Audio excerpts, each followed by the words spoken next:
प्यारे बुज़ुर्गों, माताओं, भाई और बहन, बहुत सी बार यहाँ आने से पहले शायद हमें बड़ी रुकावटें आई हों। शायद हमारे घर वाले कहते हों तुम कहाँ जा रहे हो सकता है गर्मी बहुत है। ख्याल आता हो तो इतनी गर्मी में इतनी भीड़ में जाकर इतने घंटों के लिए बैठेंगे कैसे। हो सकता है कि और किसी किस्म की बाधाएं हम सबके सामने आती रहें, पर फिर भी हम सब यहाँ आए हैं। तो हम क्यों आए हैं और हमें यहाँ कौन खींच के लाया है, इस और ध्यान देना बहुत ज़रूरी है। संदर्शन सिंह जी महाराज, जिन्होंने रूहानियत के पहलू को बहुत खोल खोल के समझाया, वो हम इंसानों की हर एक हालत को जानते थे। वो जानते थे हम इस दुनिया में जीते हैं। वो जानते थे कि दुनिया ये ऐसी दुनिया है जहाँ पर हम असलियत को भूल गए हैं। वो जानते थे कि इंसान के रूप में होते हुए हम इंद्रियों के घाट पर जीना शुरू हो गए। मन इंद्रियों के घाट पर जीते जीते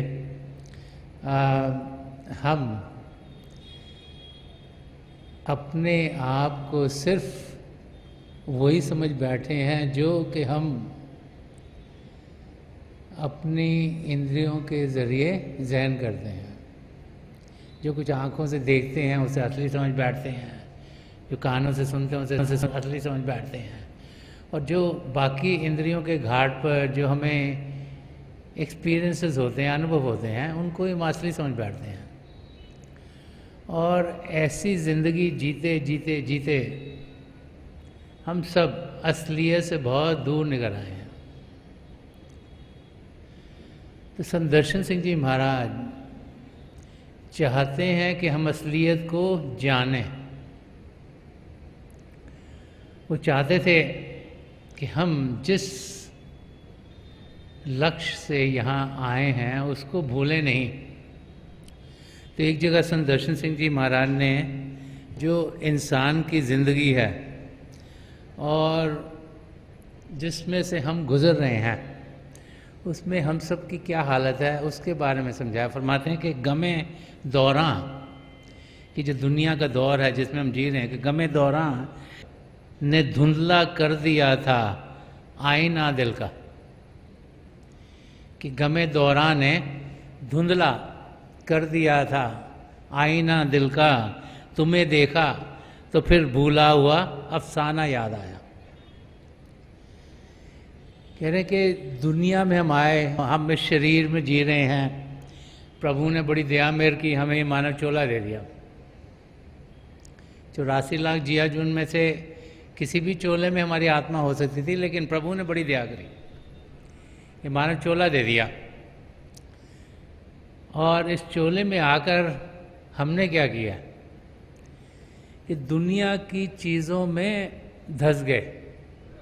कि गमे दौरान कि दुनिया में जीते हुए, अपने घर में जीते हुए, फैमिली मेम्बर्स के साथ जीते हुए, दोस्तों मित्रों के साथ जीते हुए, काम काज करते हुए, दुनिया की ओर ध्यान देते हुए हमने ज़िंदगी गुजारनी शुरू कर दी।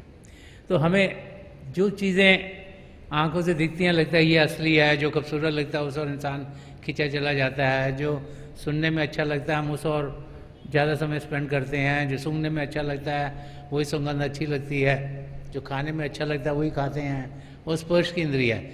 तो इस घाट पर हम जीना शुरू हो गए। लेकिन इनके ज़रिए हो क्या रहा है कि अनुभव सिर्फ माया की चीज़ों का हमें हो रहा है। तो फरमा रहे हैं कि गमे दौरान ने धुंधला कर दिया था आईना दिल का। कि जो असलियत है उस पर धुंधलापन आ गया। जो हमारी आत्मा है उस पर धुंधलापन आ गया इस दुनिया में जीते जीते और असलियत से हम कहीं दूर निकल गए, क्योंकि जब धुंधलापन आ गया तो असलियत दिखाई नहीं दे रही। जब भी आपके सामने धुंधलापन आता है, आपको क्या आगे कुछ दूर तक दिखाई नहीं देता। तो एग्जाम्पल लेके संदर्शन सिंह जी महाराज समझा रहे हैं कि गमे दौरान ने धुंधला कर दिया था आईना दिल का, कि दुनिया में रहते रहते दुनिया का इतना असर हो गया कि असलियत से हम दूर चले गए। लेकिन ये नहीं कि दुनिया ने अगर गड़बड़ कर दी तो हम जिंदगी गवा देंगे, कि कुछ हल है कि उस आईने को साफ कैसे किया जाए, असलियत तक पहुंचा कैसे जाए, हम अपने आप को जाने कैसे, अपने आप को पहचाने कैसे। तो सल्यूशन अगली लाइन में बता रहे हैं कि तुम्हें देखा तो फिर भूला हुआ अफसाना याद आया। अब भूला हुआ अफसाना क्या है? जब हम अपने सदगुरु को देखते हैं, यहाँ संदर्शन सिंह जी महाराज अपने सदगुरु के दर्शन करने की बातचीत कर रहे हैं कि तुम्हें देखा, कि जब उनके दर्शन करते हैं तो क्या हुआ कि भूला हुआ अफसाना याद आया। तो भूला हुआ अफसाना क्या है? इस शेर को अगर समझने की कोशिश करेंगे तो सृष्टि की शुरुआत से हमारे साथ क्या हो रहा है वो समझ में आना शुरू होगा। कि प्रभु ने चाहा कि एक से अनेक हो जाएं, जैसे संकल्प किया एक हिलोर उठी, प्रभु के शब्द के जरिए सारी सृष्टि रची गई। उस शब्द के दो जाति रूप हैं, ज्योति और श्रुति। कई खंडमंडल बने, उनको बसाने के लिए प्रभु ने अपने अंशों को अपने आप से अलग किया और बसने के लिए भेज दिया। तो हमारा असली रूप प्रभु का अंश है, आत्मा परमात्मा का हिस्सा है, और उसे बसने के लिए उन मंडलों में भेज दिया। पहले सचखंड ही बना था, सचखंड में जाते थे, फिर प्रभु में लीन हो जाते थे, फिर दूसरा मंडल बना, तीसरा बना, चौथा बना, पांचवा बना। और अब इस समय हमारी आत्मा सैर करती करती करती यहाँ पिंड के मंडल में आ गई है। और जब हमें पहली बार मानव चोला मिला, जब हम पहली बार पिंड के मंडल में भेजे गए, तो हम सबको इंद्रियां दी गई और इंद्रियों के घाट पर जीते हुए हमने कर्म करने शुरू कर दिए। और जैसे जैसे हमने कर्म करने शुरू कर दिए, उन कर्मों का हमें हिसाब किताब चुकाना पड़ा।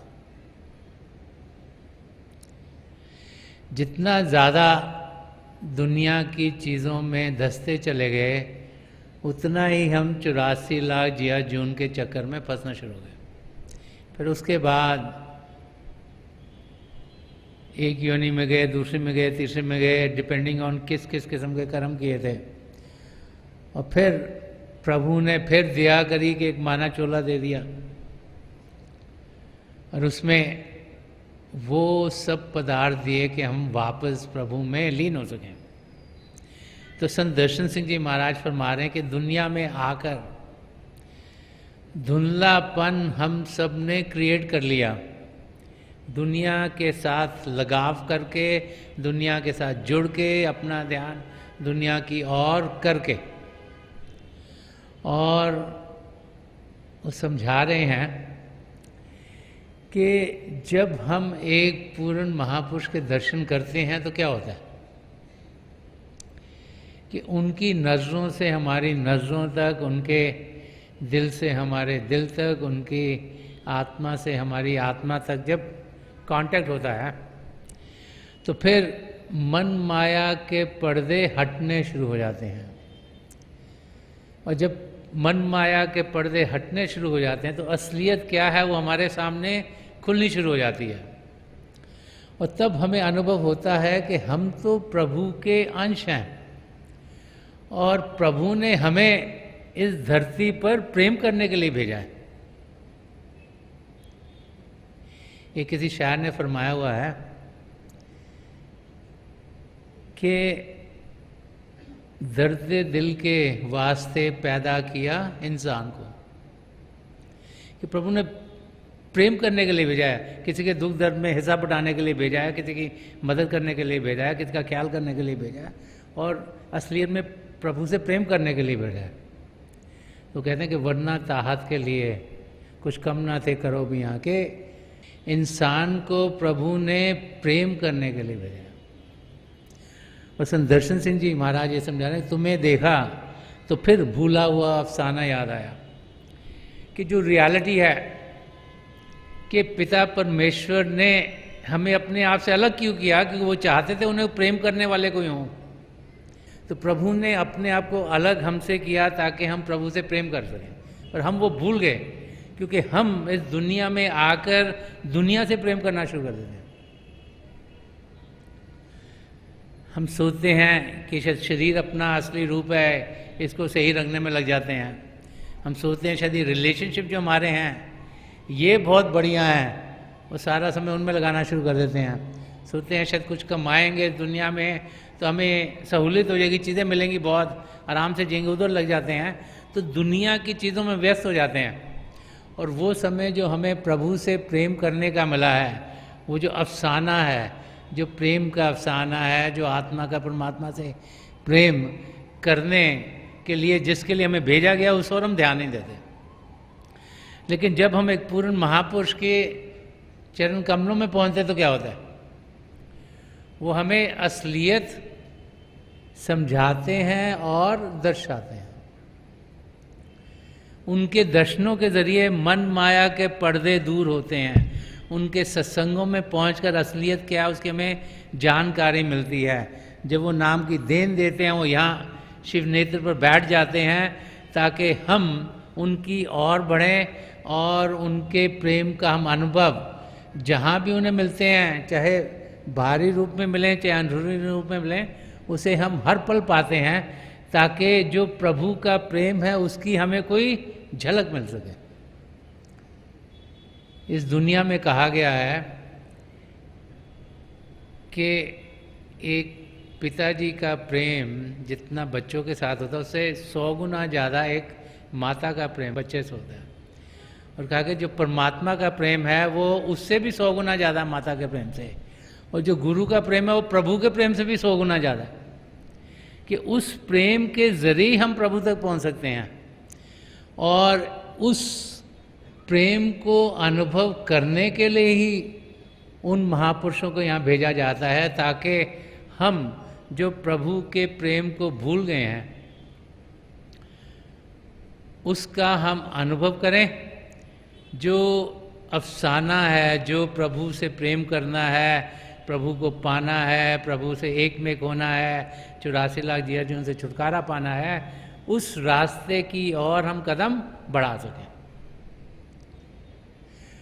तो हम सब जो यहाँ खिंचे चले आए हैं, ये परम संत कृपाल सिंह जी महाराज और दयाल प्रसन्न दर्शन सिंह जी महाराज की दया मेहर है। ये दोनों हजूर बाबा सावन सिंह जी महाराज के नाम लेवाते। इन तीनों महापुरुषों की दया मेहर है कि हम सब यहाँ इस धरती पर होते हुए अपना ध्यान पिता परमेश्वर की ओर कर पा रहे हैं। ये तो दुनिया में तो बहुत से खिंचाव हैं, बहुत सी चीज़ें हर समय चल रही होती हैं। कहीं पे मूवीज़ लगी है, कहीं पे कोई मैच हो रहे हैं, कहीं पे कोई काम की चीज़ चल रही है, कोई हॉस्पिटल में लोड़ है किसी चीज़ की, तो चीज़ें सब चल रही हैं। वो इंसान को कोई यहाँ कह रही है, कोई वहाँ कह रही है, कोई वहाँ कह रही है, कोई वहाँ कह। तो हम सब पर इन महापुरुषों की बड़ी दया मेहर है कि इतने दुनिया के खिंचाव होते हुए भी हम प्रभु की याद में इकट्ठे हो रहे हैं। तो संत दर्शन सिंह जी महाराज हमें समझा रहे हैं कि तुम्हें देखा तो फिर भूला हुआ अफसाना याद आया, कि जो चीज़ इंसान भूल जाता है वो किसी और के जब हम उसको देखते हैं, उसका ख्याल करते हैं, उसकी बातचीत करते हैं, तो फिर कोई और चीज़ याद आ जाती है। तो समझा रहे हैं कि हम सब दुनिया के लगाव में जुड़ गए हैं। और जैसे ही हमें अपने सद्गुरु के दर्शन होते हैं तो फिर हम प्रभु की ओर कदम बढ़ाने शुरू कर देते हैं। अब जब हम प्रभु की ओर कदम बढ़ाने शुरू कर देते हैं तो हमारी ज़िंदगी कैसी होती है? जब भी हम प्रभु की ओर कदम बढ़ाने की कोशिश करते हैं तो जो हमारे आसपास वाले हैं, चाहे हमारे रिश्तेदार हों, घर के भाई बहन हों, चाहे माँ बाप हों, बच्चे हों, दोस्त मित्र हों, जहाँ हम काम करते हैं वो लोग हों, नेबरहुड में लोग हों, वो सोचते हैं इसको क्या हो गया। क्योंकि हम दुनिया की चीज़ों में ध्यान देने के बजाय प्रभु की ओर ध्यान देते हैं तो हमें डिस्करेज करते हैं, कुछ न कुछ रुकावट डालते हैं। और फिर बहुत सी बार हमें अपनी मंजिल की ओर बढ़ने के बजाय जो हमारे नज़दीकी हैं उनकी यही कोशिश होती है कि हम जो तौर तरीके हैं जो बाकी सब अपना रहे हैं वही अपनाते रहें। और कई बार तो ऐसे भी होता है कि हम इतना घिर जाते हैं उन सब चीज़ों में कि हम सोचना शुरू कर देते हैं कि क्या मैं सही कदम उठा रहा हूँ। क्योंकि जब प्रेशर सब तरफ से पड़ता है तो उसका असर कई बार होना शुरू हो जाता है। मगर महापुरुष जब भी धरती पर आए हैं उन्होंने यही समझाया है कि जब सच्चाई की हमें जानकारी हो तो उस और कदम बढ़ाना हमारा फर्ज है।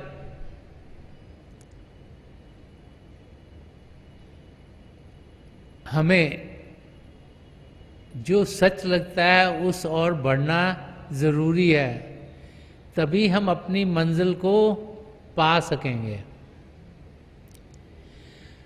हमारे अंदर इतना विश्वास पिता परमेश्वर को पाने का होना चाहिए कि कोई भी चीज़ हमें उस मंजिल पर जाने से रोक ना पाए।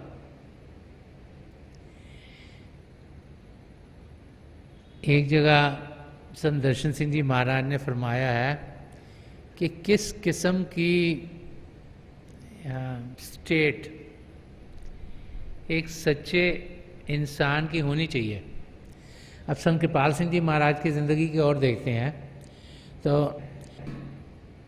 वो बार बार फरमाते थे कि रूहानी सत्संग वो है जहाँ पर इंसान बनाए जाते हैं। कि कॉलेजेस में जाओ तो कहीं पर इंजीनियर बन गया, कहीं पर डॉक्टर बनाया जाता है, कहीं पर अकाउंटेंट बनाया जाता है, कहीं पर आर्किटेक्ट बनाया जाता है, कहीं पर कंप्यूटर साइंटिस्ट बनाया जाता है। लेकिन ये ऐसा स्थान है जहाँ पर सही मायने में इंसान बनाए जाते हैं। तो संत दर्शन सिंह जी महाराज ने फरमाया है कि जो एक सच्चा इंसान है उसकी हालत कैसी होनी चाहिए। तो एग्जाम्पल लिया है कि जब इंसान की डेथ होती है, जब हमारी मौत होती है, जब आत्मा यहाँ से जाती है, तो वो एग्जाम्पल लिया है कि हरम वाले तो पूछेंगे बता तू किसका बंदा है। कि जब मौत होगी तो ऊपर जाएंगे, पूछेंगे भी तुम किसको मानते हो, किसको फॉलो करते हो, कहाँ से आए हो, क्या है। तो बोल रहे हैं कि हरम वाले तो पूछेंगे बता तो किसका बंदा है, खुदा से पहले लब पर उनका नाम आया तो क्या होगा। तो संत दर्शन सिंह जी महाराज फरमा रहे हैं कि इतना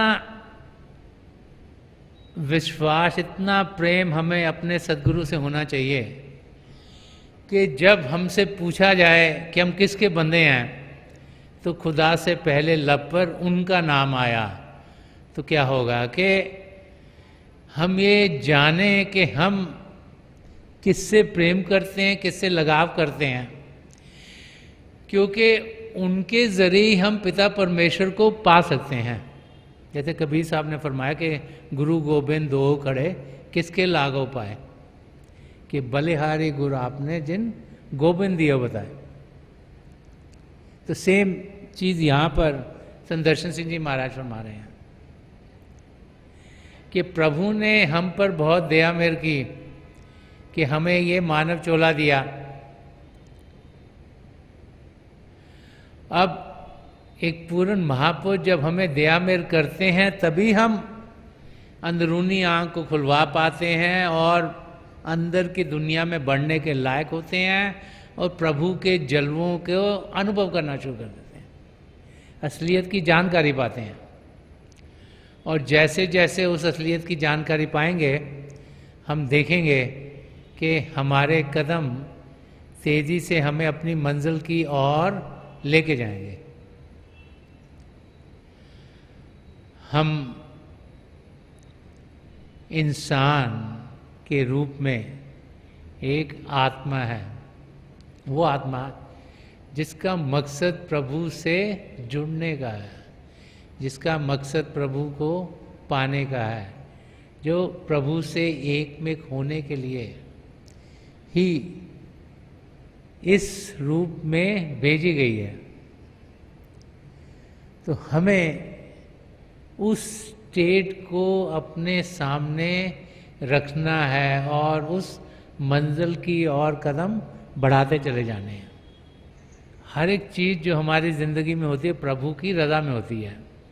हम उसे जान नहीं सकते, पहचान नहीं सकते, लेकिन हम तो शारीरिक रूप में अपने गुरु को देख सकते हैं, उन्हें जान सकते हैं। इसीलिए उनसे प्रेम करना प्रभु से प्रेम करना है और उनके प्रेम के ज़रिए हम प्रभु का प्रेम पा सकते हैं। ये बार बार महापुरुष हमें समझाते चले आए हैं। और जो रुकावट हमें इधर उधर से आती है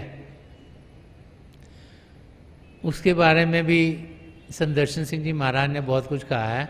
एक जगह उन्होंने फरमाया कि मुझे मंजूर उनसे मैं ना बोलूँगा मगर ना से, मुझे मंजूर उनसे मैं ना बोलूँगा मगर ना से, अगर उनकी निगाहों का सलाम आया तो क्या होगा।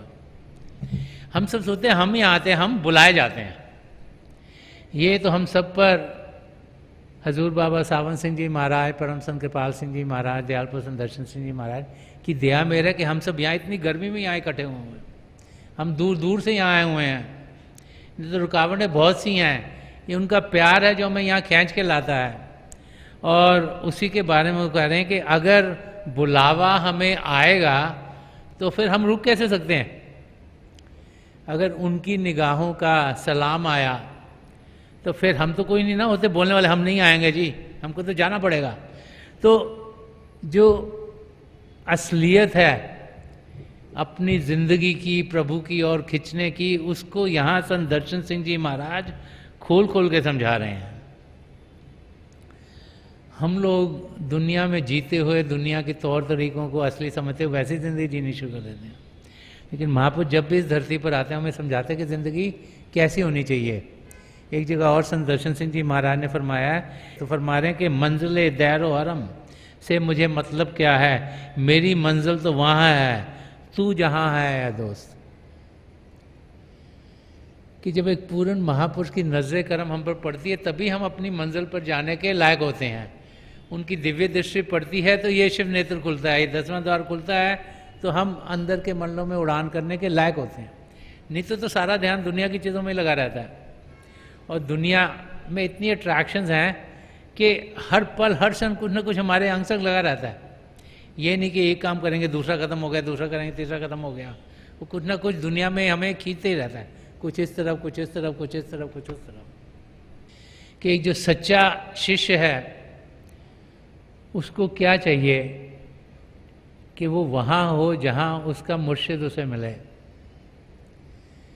सन्मत के रास्ते की ये बहुत खासियत है कि हम अपने सदगुरु से हज़ारों मील दूर हो सकते हैं, लेकिन आंखें बंद करेंगे तो उन्हें यहाँ अपने नज़दीक पाएंगे। हम दुनिया के किसी भी कोने पर हों, हम अपने सदगुरु से दूर नहीं, उसका हम अनुभव कर सकते हैं। और जब भी हम आंखें बंद करें, सिमरन करें, मन को शांत करें, तो हम उनके नूरानी स्वरूप तक पहुंच सकते हैं, ताकि वो हमें मदद करें और हमें अंदर की दुनिया में अपने साथ लेके जाएं। तो थोड़ी देर के लिए हम सब अभ्यास के लिए बैठ जाएं, क्योंकि अभ्यास के ज़रिए हम असलियत की जानकारी पा सकते हैं। अभ्यास के ज़रिए हम अपने गुरु के नूरी स्वरूप तक पहुंच सकते हैं, और वही तरीका है जिसके ज़रिए हम अंदर की दुनिया में बढ़ पाते हैं। तो आप अपनी आंखें बंद कर लीजिएगा। जो आंखों के डेले आई बॉल से सीधे सामने होने चाहिए, जैसे 8-10 इंच आप अपने सामने फोकस हो। आंखें बंद करते ही वो भाई बहन जिन्हें नाम की देन मिली है, आप सिमरन कीजिएगा। और जो भाई बहन यहाँ नए हैं, हम पिता परमेश्वर के किसी भी जाति नाम का जाप कीजिएगा। जाप मन ही मन कीजिएगा, ऊंचा नहीं दोहराना। जो कुछ आपके सामने दिखता है बड़े प्यार से देखिएगा। शुरू में शायद आपको अंधेरा दिखाई दे, थोड़ी देर में आपको उस अंधेरे में रोशनी के चिन्ह मिलेंगे। रोशनी किसी भी रंग की हो सकती है, सुनहरे रंग की, सफ़ेद रंग की, लाल, पीला, नीला, हरा, जामुनी, स्लेटी, कोई भी रंग। जो कुछ दिखता है उसके बीच में देखिएगा। शुरू में लगता है शायद रोशनी आके जा रही है, रोशनी के चक्र हैं, लेकिन समय के साथ ये रोशनियाँ टिकनी शुरू हो जाएंगी। फिर आप रोशनियों से आगे निकल जाएंगे। एक आसमान जिसमें लगेगा सितारे टिमटिमा रहे हैं, अगर वहाँ पहुँचें तो सबसे मोटे या चमकीले सितारे में ध्यान दें, आप उसको पार कर पाएंगे, अंदर के चंद्रमा तक पहुँचेंगे। जब बड़े प्यार से उसमें देखेंगे तो उसको भी पार कर जाएंगे, अंदर के सूर्य तक पहुँचेंगे। और एक टकटके से जब सूर्य में देखेंगे तो आप अपने गुरु के नूरी स्वरूप तक पहुँचेंगे। वहाँ पहुँचे तो उनकी आँखों में देखिएगा। तो जो कुछ आपके लिए बेहतर है वो आपकी ज़िंदगी में ढलता चला जाएगा। मेरी हजूर बाबा सावन सिंह जी महाराज, परम संत कृपाल सिंह जी महाराज, दयाल प्रसन्न दर्शन सिंह जी महाराज के चरण कमलों में यही प्रार्थना है कि जो जो हम सबके लिए बेहतर हो महापुरुष हमें दें, हमें सबके साथ जोड़ें और हमारे भीतर प्रभु की ज्योत के हमें दर्शन करवाएं। थोड़ी देर में मैं आपको इस बैठक से उठाऊंगा और मेरी शुभकामनाएं आप सबके साथ हैं।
छोड़ दीजिए जी, प्लीज़ लीव ऑफ।